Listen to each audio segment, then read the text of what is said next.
Lanjutkan perjalanan kita di sesi terakhir, yaitu part 4 ya guys ya nak ya. Nah, masih dengan judul yang sama, yaitu mengagumi pemandangan alam.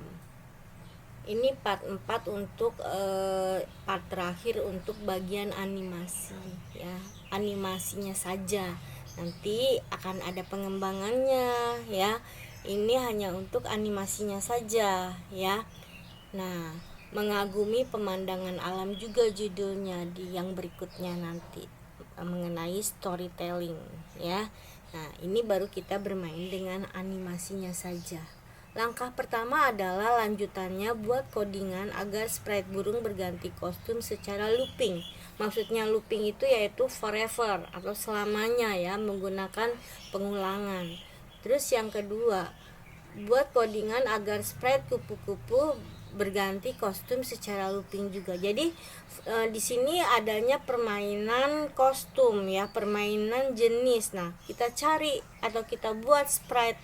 Kalau burung kan saya buat ya, kalau yang burung. Kalau yang kupu-kupu itu fasilitas dari Scratch. Jadi biar ada perbedaan gitu loh. Kalau kita mau semakin bagus ya kita harus semakin kreatif, sayang ya.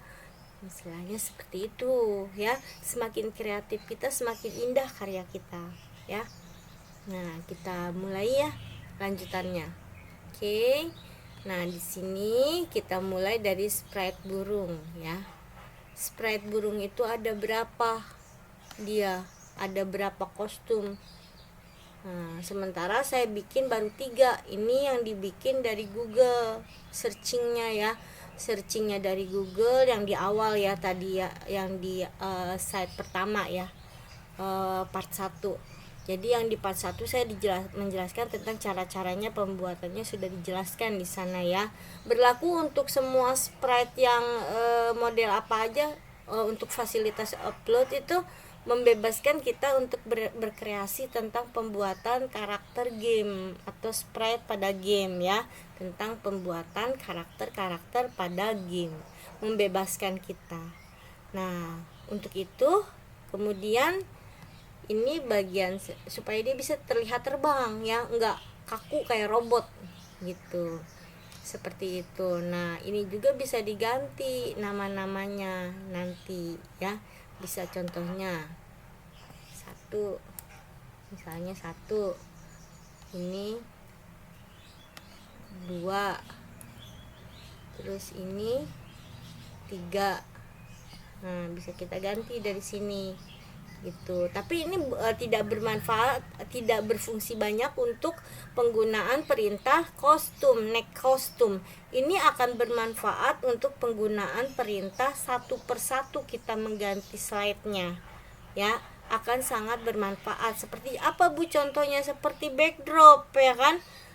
Seperti backdrop, bahkan backdrop itu saya kasih numbering ya. Kenapa? Karena kita melakukannya tidak next backdrop ya. Kita melakukannya untuk contoh itu satu persatu ya, satu persatu seperti itu. Nah, kita lanjut ke ini kan ada code, ada kostum, ada suara. Kita ke code. Nah, masih kosong ya, masih kosong, belum diapa-apain. Terus kalau belum diapa-apain dia bisa bergerak nggak? Coba diem, dia nggak bisa bergerak, belum disebut animasi gitu, diem dia ya. Kita balikan lagi, kita mau fokus di burungnya dulu, menggerakkan burungnya dulu ya, kupu-kupunya bertahap nanti. Nah, kita masuk, kalau mau menggerakkan burung kita harus mengarahkannya pada sprite burung, jangan di sini nanti nabrak ya, jangan di sprite Bu Ius, di burung dia masih kosong. Langkah awal itu adalah kita seperti biasa. Nah, ini adalah untuk start semuanya ya. Kita ambil contoh, ini juga bisa digunakan untuk start. Ini semuanya untuk start ya, memulai start. Nah, kemudian setelah itu kita ngapain? Gerak, nggak usah ya, langsung aja kita ke kostum berikutnya ya, karena dia nggak usah bergerak, dia kan kita cuman nggak usah berjalan, nggak usah move, dia bergerak di tempat saja untuk tahap awal. Jadi saya lagi fokusnya ke slide-nya, ke backdrop-nya ya. Ini hanya pemanis saja, burung dan kupu-kupu itu hanya pemanis saja. Intinya saya sedang menjelaskan materi perbedaannya antara backdrop-nya yang bergerak dengan sprite-nya yang bergerak. Itu saya ingin membedakan di situ ya. Artinya burung dan kupu-kupu ini hanya pemanis, hanya tambahan ya. Kreativitas saja. Kemudian kita kasih apa? Selamanya ya. Selamanya kita kasih kostum berikutnya. Terus apa lagi? Ada jeda ya, jedanya. Ada jedanya, kita kasih jedanya berapa? Kira-kira yang santuinya berapa? 0,5 ya aja ya, 0,5. Biar enak gerakan burungnya gitu ya. Oke. Kita coba market chop. Kita coba ya. Bismillahirrahmanirrahim. Jalankan. Nah, bergerak kan? Kita lihat, ingat, kita sambi ya. Kita sambi dengan menjalankan sprite-nya. Oke, masuk. Kemudian kita lihat lagi. Masuk. Kemudian lihat burungnya, dia tetap bergerak di tempat ya, tetap bergerak di tempat. Nah, kupu-kupunya masih diam. Masuk. Nah, masuk. Kemudian tuh lihat, burungnya tetap bergerak, kupu-kupunya diam di tempat. Slide keempat ke slide kelima ke kiri. Nah, berfungsi ya, codingannya ini berfungsi, artinya burungnya bergerak, kupu-kupunya diam, orangnya tetap, slide-nya berganti seperti itu. Nah, kita berhentikan dulu.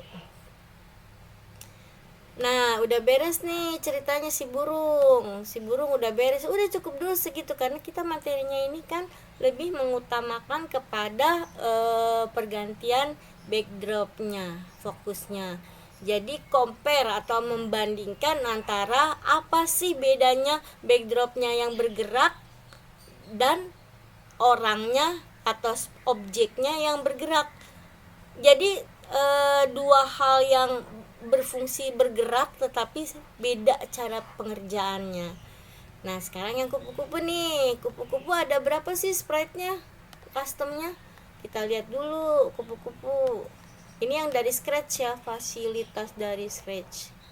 Nah, ada 3 nih, ada yang begini, ada yang begini, ada yang begini. Nanti dia bergeraknya begini secara berulang. Jadi yang disebut dengan animasi itu adalah kumpulan dari gambar-gambar yang digerakkan. Gerakannya dengan apa? Bukan dengan tangan, bukan dengan magic, tetapi dengan coding ya.